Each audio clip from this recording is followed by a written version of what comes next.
Hello everyone, welcome to philosophy of null UPSC CSC.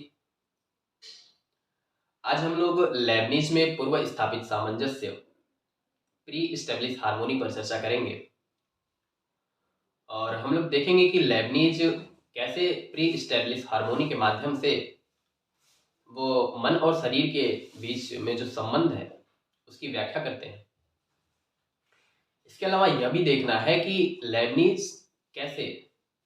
Lebanese को क्यों आवश्यकता पड़ गई, लेबनीज को ऐसी क्या आवश्यकता पड़ गई कि उन्हें जो ये प्री स्टेब्लिश हार्मोनी या पूर्व स्थापित सामंजस्य का जो नियम है उसका प्रतिपादन करना पड़ा। ऐसी क्या आवश्यकता पड़ गई कि उनको इस नियम का प्रतिपादन करना पड़ा। सबसे पहले तो हम लोग यह देख चुके हैं कि लेबनीज मोनाडो की विशिष्टता और जो मोनाडो की विविधता है उसके आधार पर वो विश्व की विविधता की व्याख्या करते हैं। और विश्व की विविधता का अर्थ यह है कि जैसे कि जो मोनाड है, प्रत्येक मोनाड अलग अलग है, उनके स्तर अलग अलग है। लेबनीज ने कहा कि कोई भी दो मोनाड बिल्कुल सिमिलर, बिल्कुल समान नहीं है। ऐसा कोई भी मोनाड नहीं है जो समान हो, जो बिल्कुल सिमिलर हो। उसमें कुछ न कुछ अंतर जरूर होता है। गुणात्मक रूप से तो प्रत्येक मोनाड चेतन है सॉरी गुणात्मक रूप से तो प्रत्येक मोनाड चेतन है, लेकिन मात्रात्मक रूप से प्रत्येक मोनाड में अंतर है, क्योंकि प्रत्येक मोनाड का स्तर अलग अलग है। और जो विश्व की विभिन्न वस्तुएं हैं, विश्व की विभिन्न वस्तुएं विभिन्न प्रकार के मोनाडों से मिलकर बनी हुई। तो विश्व की विभिन्न वस्तुएं विभिन्न प्रकार के मोनाडों से मिलकर बनी हुई हैं। तो इसका अर्थ यह हुआ कि लेबनीज ने मोनाडो की विविधता के आधार पर विश्व की विविधता को सिद्ध किया। जैसे कि जो स्पिनोजा था, स्पिनोजा ने सिर्फ एक तत्व स्वीकार किया, ईश्वर। उसने कहा संपूर्ण जगत ही ईश्वर है, ईश्वर के अलावा कोई अन्य चीज ही नहीं है। ईश्वर के अलावा कोई किसी अन्य चीज का अस्तित्व नहीं है। लेबनीज ने कहा कि स्पिनोजा ने कहा कि ईश्वर के अलावा किसी अन्य वस्तु का अस्तित्व नहीं है, संपूर्ण जगत ईश्वर है, सब कुछ ईश्वरमय है। तो वहां पर विश्व में विविधता नहीं थी, लेकिन जो लेबनीज है वो मोनाडो की विविधता के आधार पर विश्व में विविधता ला देते हैं। इसके अलावा हम लोग जानते हैं कि विश्व में विविधता होने के बावजूद भी उसमें एकता है, उसमें नियमबद्धता है, उसमें सामंजस्यता है। जैसे एक वृक्ष है, वृक्ष अनंत मोनाडो से मिलकर बना हुआ है, लेकिन अनंत मोनाडो से मिलकर बना हुआ है तो इसका आशय यह नहीं है कि वृक्ष अनंत मोनाडो में अलग अलग क्रिया है। प्रत्येक मोनाड जो अनंत मोनाडों से मिलकर बना हुआ है, प्रत्येक मोनाड, जो सभी मोनाड है, प्रत्येक मोनाड में एकता देखने को मिलती है। एकता कैसे देखने को मिलती है कि वृक्ष में जो विकास होता है, वृक्ष विकसित होता है, बड़ा होता है, उसमें सामंजस्यता है। तो लेबनीज मोनाडो की विविधता के आधार पर विश्व में जो विविधता है उसकी व्याख्या तो कर देते हैं, लेकिन उनसे एक प्रश्न उठ जाता है कि विश्व में जो विविधता है, जो प्रकृति में विविधता है, उसमें एकता और सामंजस्यता कैसे है। और इसके अलावा एक प्रश्न यह भी उठता है कि मन और शरीर के बीच में संबंध कैसे स्थापित होता है।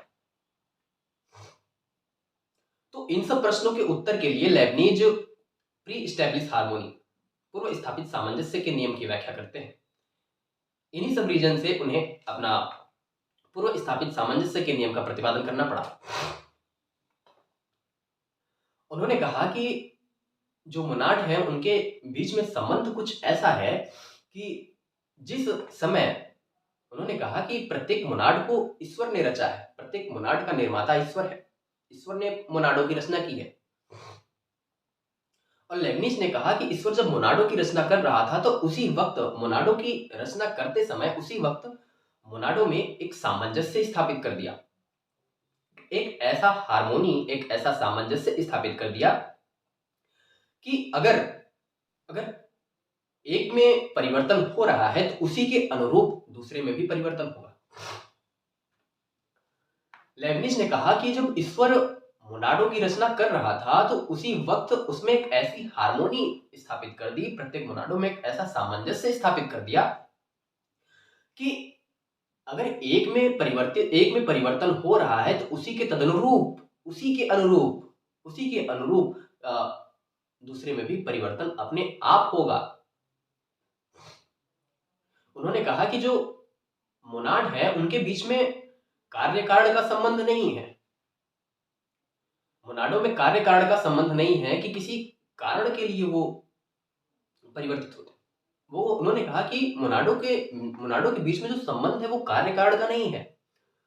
उनके बीच में क्रिया प्रतिक्रिया नहीं होती है। उन्होंने कहा कि मोनाडों के बीच में एक सामंजस्य है, एक ऐसा सामंजस्य जो पहले से ही, मतलब ईश्वर जब उसकी रचना कर रहा था तभी से ही उसमें एक ऐसा सामंजस्य है कि अगर एक परिवर्तित होगा तो दूसरा उसी के अनुरूप अपने आप परिवर्तित होगा। उसमें क्रिया प्रतिक्रिया नहीं होती। इसको स्पष्ट करने के लिए उन्होंने एक एग्जाम्पल दिया। उन्होंने कहा कि आर्केस्ट्रा में विभिन्न वादक होते हैं और प्रत्येक वादक अपने वाद्यंत्र पर क्रिया करते हैं। लेibniz ने कहा कि जब आर्केस्ट्रा में कोई तान छेड़ा जाता है तो जो विभिन्न वादक होते हैं वो अपने अपने वाद्यंत्र पर कार्य करते हैं, वो अपने अपने वाद्यंत्र के साथ क्रियाशील होते हैं और वो अपने अपने वाद्यंत्र के साथ, मतलब अपने अपने वाद्यंत्र पर क्रिया करते हैं। वो प्रतिक्रिया नहीं करते हैं, वो एक दूसरे के साथ प्रतिक्रिया नहीं करते हैं।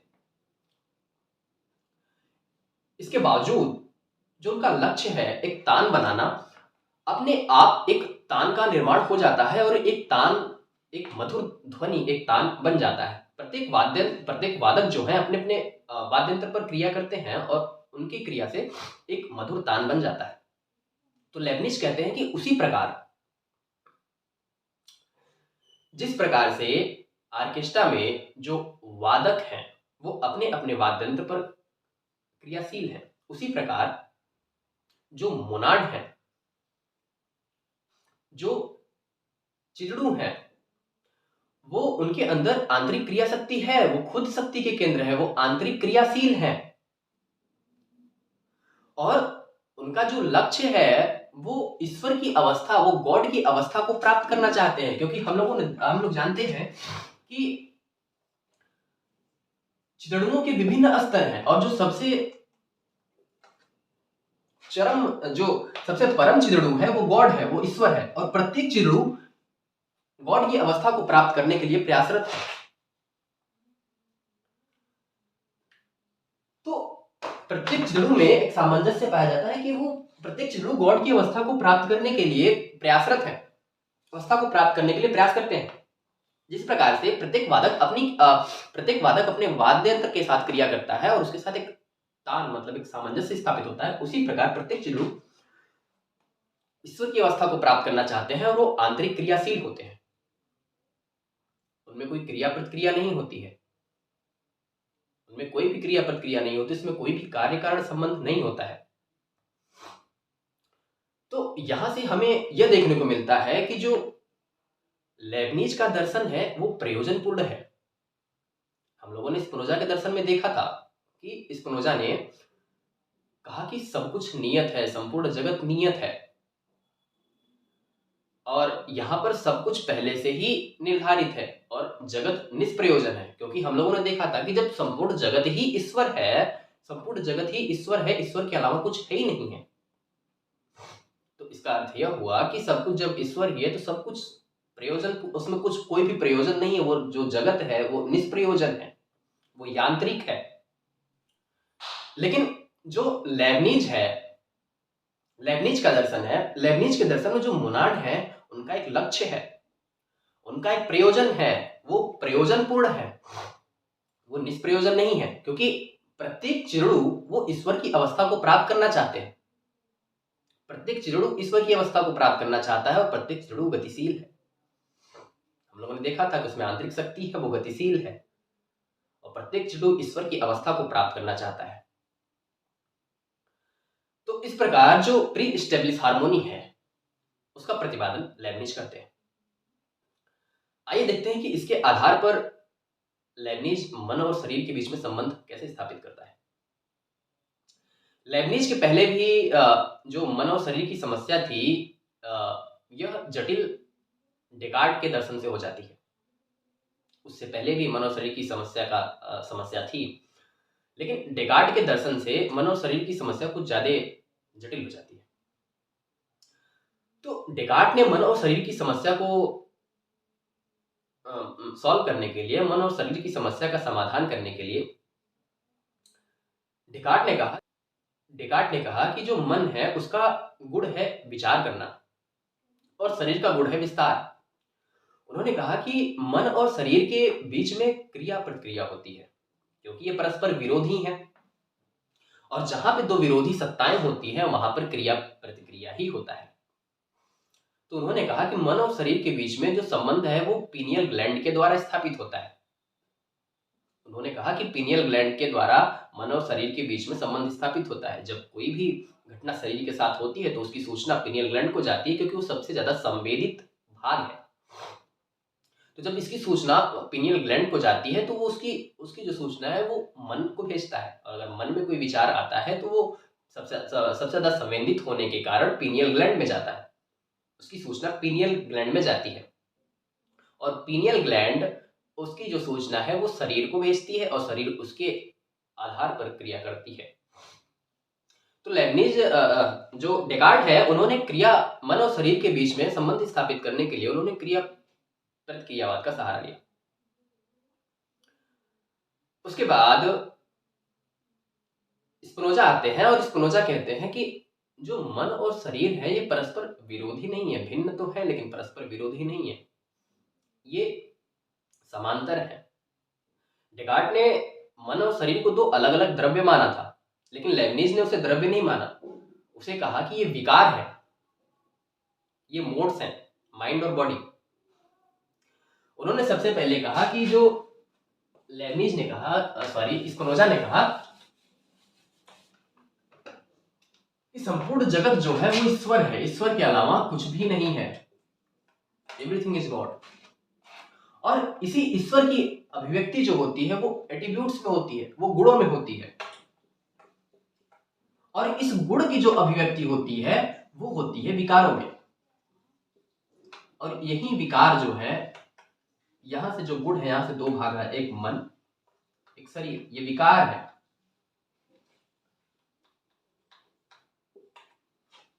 गुण मान लीजिए चित या अचित, लेकिन मन और शरीर जो हमारे हैं वो विकार हैं। जो चित और अचित दो तत्व की बात की गई है वो ईश्वर के गुण है। तो स्पिनोजा कहता है कि जो मन और शरीर है ये परस्पर समांतर चलते हैं, क्योंकि इनके बीच ये जो दोनों गुण हैं ये ईश्वर के ही गुण हैं, तो ईश्वर की इसमें समान अभिव्यक्ति होगी। ईश्वर की समान अभिव्यक्ति होने के कारण ये परस्पर समांतर चलते हैं, ना कि ये क्रिया प्रतिक्रिया करते हैं कि जब ये इसमें कोई प्रभाव पड़ता है तो ये इसका प्रभाव इस पे पड़ता है, इसका प्रभाव इस पे। ऐसा नहीं, प्रभाव नहीं पड़ता है, ऐसा हमें भ्रम हो जाता है कि एक दूसरे मन का प्रभाव शरीर पर और शरीर का प्रभाव मन पर पड़ रहा है, लेकिन स्पिनोजा कहते हैं कि ऐसा नहीं है। जो मन और शरीर हैं ये परस्पर समानांतर चलते हैं। अगर जिस क्षण कोई विचार ए है उसी क्षण तुरंत उसी क्षण वस्तु ए डैश होगा, जिस क्षण विचार बी है उसी क्षण विचार बी डैश होगा। तो लेibniz ने मन और शरीर के संबंध को समानांतरवाद से सॉल्व किया, और डेकार्ट ने क्रिया प्रतिक्रियावाद से। और जो स्पिनोजा के दर्शन में जो सबसे बड़ी समस्या आई वो ये थी, एक मनुष्य के स्वतंत्र संकल्प की स्वतंत्रता, फ्रीडम ऑफ विल, कि अगर सब कुछ ईश्वर है, सब कुछ ईश्वर ही है, तो एक मनुष्य की इंडिविजुअल एंटिटी जो है वो कहाँ गई? जो मनुष्य की संकल्प की स्वतंत्रता है वो कहाँ है? जब सब कुछ ईश्वर ही है तो मतलब मैं भी ईश्वर हूं, तो हमारी स्वतंत्रता नहीं है, संकल्प की स्वतंत्रता हमारे साथ नहीं है। सबसे बड़ी समस्या तो ये थी। उसके बाद जब लेibniz आते हैं तो लेibniz ने देखा कि जो समस्या है वो द्वैत के कारण आ रही है। डेकार्ट के दर्शन में जो द्वैत है वो तत्वों के रूप में है, वो दो द्रव्य स्वीकार कर लेते हैं, मन और शरीर को दो द्रव्य स्वीकार कर लेते हैं, तो वहां पे द्वैत है। उसके बाद इन्होंने देखा कि जो लेibniz का दर्शन है इसमें इसमें द्वैत द्रव्यों के रूप से खत्म होकर यहाँ पे जो द्वैत है वो एट्रीब्यूट्स के रूप में आ गए हैं। यहाँ पे भी द्वैत है, लेकिन जो द्वैत है वो एट्रीब्यूट्स के रूप में आ गए हैं। तो लेबनीज द्वैत को हटाने का प्रयास करते हैं और वो कहते हैं कि जो संपूर्ण जगत है वो संपूर्ण जगत ही चेतन है। जगत में ऐसी कोई चीज ही नहीं है जो जड़ हो। उन्होंने कहा कि संपूर्ण जगत चेतन है, संपूर्ण जगत चेतन है। जो हमें जड़ प्रतीत होती है वस्तु, उसमें चेतना का अभाव है, न कि वो अचेतन। अचेतन तो उन्होंने कहा, लेकिन अचेतन का अर्थ उन्होंने यह नहीं कहा कि अचेतन का मतलब यह नहीं है कि उसमें चेतना नहीं है। उन्होंने कहा कि अचेतन का मतलब यह है कि उसमें चेतना का अभाव है, उसमें चेतना की कमी है। जो चेतना है वो सुसुप्तावस्था में।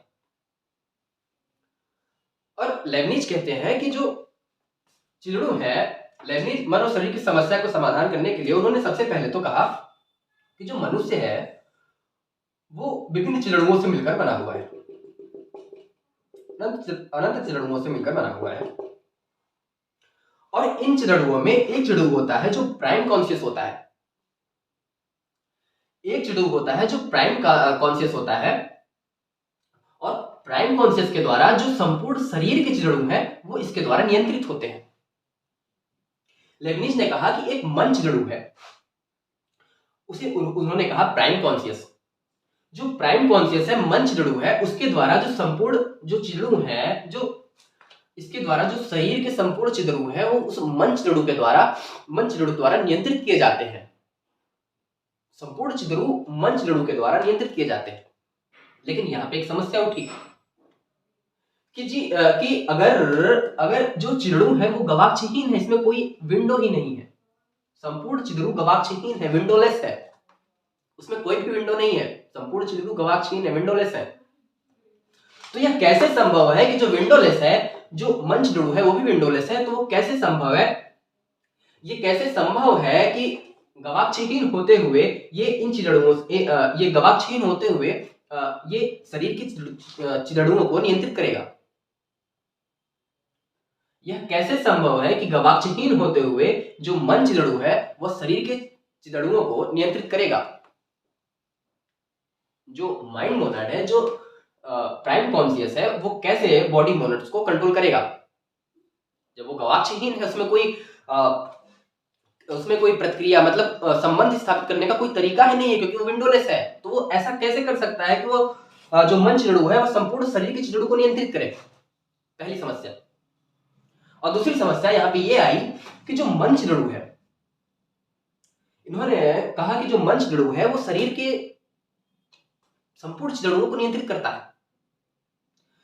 हम लोग ये जानते हैं कि जो प्रत्येक चिड़ू है, प्रत्येक चिड़ू का स्तर जो है अलग अलग है। उन्होंने कहा कि जो सबसे ज्यादा कॉन्शियस चिड़ू है वो हमारे शरीर में वो हो गया प्राइम कॉन्शियस, हमारा मन। तो प्रश्न उठा कि जब प्रत्येक चिड़ू का स्तर अलग अलग है, प्रत्येक चिड़ू एक दूसरे से बिल्कुल भिन्न है, और जो हमारा शरीर है अनेक चिड़ुओं से मिलकर बना हुआ है, तो एक चिड़ू, एक अलग स्तर का चिड़ू किसी अनंत अलग स्तर के चिड़ुओं को, जो अनंत मोनाड है वो बिल्कुल अलग अलग स्तर के हैं, तो अलग स्तर के चिड़ुओं को कैसे कंट्रोल करेगा? वो भी एक चिड़ू। ये एक चिड़ू अकेला अनंत चिड़ुओं को कैसे कंट्रोल में करेगा? इसमें तो एक भी विंडो भी नहीं है, कैसे कंट्रोल करेगा ये? और प्रत्येक मोनाड का जो स्तर है वो भी अलग अलग है, भिन्न है बिल्कुल। ये कैसे संभव है? तो इसके बाद यहां से जो लेबनीज है वो अपने मोंडोलॉजी को छोड़ देते हैं। उसके बाद वो कहते हैं कि जो चिड़ू है, उन्होंने कहा वो मोंडोलॉजी से थियोलॉजी को शिफ्ट करते हैं। उन्होंने कहा कि हमारे शरीर में जो अनंत चिड़ू है, फिर उन्होंने प्री एस्टैब्लिश हार्मोनी, इसी के लिए जो उन्होंने प्रतिपादन किया था, इसी के बाद इन सब समस्याओं के बाद तो उन्होंने फिर प्री एस्टैब्लिश हार्मोनी का प्रतिपादन किया, और उसके बाद कहा कि जो चिड़ू है, जो हमारा शरीर है, उसमें जो अनंत चिड़ू है, उसमें एक चिड़ू है जिसे उन्होंने कहा आत्मा। और उसे कहा कि हमारे शरीर में संपूर्ण चिड़ुओं से सबसे ज्यादा जो विकसित चिड़ू है, जो सबसे ज्यादा विकसित यानी कि सबसे ऊपरी स्तर का चिड़ू है। मान लीजिए हमारे शरीर में अनंत चिड़ू है और जो एक चिड़ू है वो यहाँ का है, मतलब सबसे विकसित जो चिड़ू है, उसे उन्होंने कहा कि ये आत्मा है हमारा। जो सबसे ज्यादा विकसित चिड़ू है, सबसे ज्यादा विकसित चिड़ू है, उसे उन्होंने कहा कि आत्मा। और उसके अलावा जो अन्य चिड़ू हैं उसे उन्होंने कहा कि वो शरीर के चिड़ू हैं, वो बॉडी मोनाड्स हैं। और उन्होंने कहा कि जो आत्मा, यानी कि जो आत्मा है, ये इसे कंट्रोल नहीं करता है। उन्होंने कहा कि इनके बीच में, ये सबसे ज्यादा विकसित चिड़ू होने के कारण, इनके बीच में एक सामंजस्य है पहले से ही। इनके बीच में जो पूर्व स्थापित सामंजस्य है, उन्होंने कहा कि जो शरीर के चिड़ू हैं उनमें पूर्व स्थापित सामंजस्य है। जब एक में कोई परिवर्तन होता है तो उसी के अनुरूप दूसरे में परिवर्तन होता है। तो मन और शरीर के संबंध को स्थापित करने के लिए भी इन्होंने कहा कि क्रिया प्रतिक्रिया नहीं होती, समानांतरवाद नहीं होता। मन और शरीर के बीच में न समानांतरवाद है न क्रिया प्रतिक्रियावाद है। उन्होंने कहा मन और शरीर के बीच में जो होता है वो है पूर्व स्थापित सामंजस्य। मतलब उसमें एक सामंजस्य है, पहले से ही ईश्वर द्वारा उसमें एक सामंजस्य स्थापित कर दिया गया है कि अगर एक में परिवर्तन हो रहा है तो उसी के अनुरूप दूसरे में परिवर्तन होगा। अगर इन बॉडी मोनाड्स में परिवर्तन हो रहा है तो इसी के अनुरूप ये जो आत्मा है उसमें परिवर्तन होगा, उसमें विचार। अगर इसमें परिवर्तन हो रहा है तो इसी के अनुरूप इन बाकी सब में परिवर्तन होगा, बाकी जो बॉडी मोनाड्स है उसमें परिवर्तन होगा। अगर आत्मा में कुछ परिवर्तन होता है उसी के तदनुरूप तुरंत इन सब में परिवर्तन होगा। तो इस प्रकार इन्होंने मन और शरीर के संबंध का व्याख्या किया और इसके बाद इनकी कुछ आलोचनाएं भी आती हैं। रसेल कहता है कि जो लेबनीज है, जो ईश्वर की अवधारणा है लेबनीज के दर्शन में, वो ढोंग है। उन्होंने कहा कि जो लेबनीज का ईश्वर है वह एक ढोंग है। ऐसा उन्होंने क्यों कहा? उन्होंने कहा कि एक तरफ तो लेबनीज कहता है कि जो संपूर्ण जगत के जो मोनाड है, प्रत्येक मोनाड का जो निर्माण करते हैं वो ईश्वर है। उसने कहा कि संपूर्ण जगत के जो मोनाड है या फिर मोनाडों का निर्माता ईश्वर है और उसका निर्माण करते समय उसमें एक हार्मोनी, एक सामंजस्य डाल देता है ईश्वर, जिसके अनुरूप वो कार्य करते हैं। तो रसेल ने कहा कि एक तरफ तो ये कहते हो कि जो प्रत्येक मोनाड है उनका रचयिता ईश्वर है और ईश्वर खुद भी एक मोनाड है। लेबनीज ने कहा कि जो सबसे जो परम चिड़ू है वो गॉड है, तो ईश्वर खुद एक मोनाड है। तो एक मोनाड खुद, ये विरोधी बातें हो गई कि एक मोनाड अन्य मोनाडों का निर्माता है। एक तरफ तो ईश्वर मोनाड है और दूसरी तरफ ईश्वर मोनाडों का, एक तरफ तो ईश्वर खुद मोनाड है और दूसरी तरफ ईश्वर मोनाडों का रचयिता है, मोनाडों को उसने बनाया है। तो रसेल ने कहा कि जो लेबनीज का जो ईश्वर है वो एक ढोंग है। इस प्रकार वो लेबनीज की आलोचना करता है। और यदि हम लोग मन और शरीर के संबंध को समझे तो एक जो एग्जाम्पल था मधुमक्खियों का, कि मधुमक्खियों के झुंड में एक रानी मधुमक्खी होती है। मधुमक्खियों के झुंड में एक रानी मधुमक्खी होती है और रानी मधुमक्खी जिधर जाती है, सारी मधुमक्खियां, वो रानी मधुमक्खी उन्हें नियंत्रित नहीं करती, उनमें एक सामंजस्य है। रानी मधुमक्खी किसी अन्य मधुमक्खी को नियंत्रित नहीं करती, उनमें एक सामंजस्य है। रानी मधुमक्खी जहां जाएगी अन्य मधुमक्खियां वहीं जाएंगी। तो उसी प्रकार से उन्होंने कहा कि जो ये हमारा जो आत्मा है वो एक रानी मधुमक्खी जैसा है और अन्य चिड़ू जो है वो अन्य मधुमक्खियों जैसे हैं। तो रानी मधुमक्खी अगर कहीं जा रही है तो वो किसी अन्य को नियंत्रित नहीं करती है, वो अपने आप सारी मधुमक्खियां वहां जाती हैं। और इसके अलावा उन्होंने कहा कि अगर एक घड़ी साज है तो अगर वो घड़ी का निर्माण करता है तो घड़ी के निर्माण के उपरांत तो वह प्रत्येक घड़ी जो है वो एक ही टाइम को प्रदर्शित करती है, क्योंकि उनके बीच में एक सामंजस्य है। तो इस प्रकार लेबनीज प्री एस्टैब्लिश हार्मोनी के नियम का प्रतिपादन करते हैं और मन और शरीर के समस्या का समाधान करने की कोशिश करते हैं। लेकिन जो लेबनीज का मन और शरीर की समस्या का समाधान है वो उतना कॉन्फिडेंट नहीं है। डेकार्ट, लेबनीज और स्पिनोजा का जो मन और शरीर की समस्या है वो सबसे ज्यादा उचित प्रतीत होता है। तो अगर कहीं भी ये पूछा जाए कि डेकार्ट, लेibniz और स्पिनोजा के दर्शन में मन और शरीर के जो संबंध की बात हुई है, उसमें सबसे ज़्यादा कांस्टेंट कौन है? तो सबसे ज़्यादा स्पिनोजा का। तो आज के लिए बस इतना रखते हैं। Thank you. लाइक करिए, सब्सक्राइब करिए और शेयर करिए। धन्यवाद।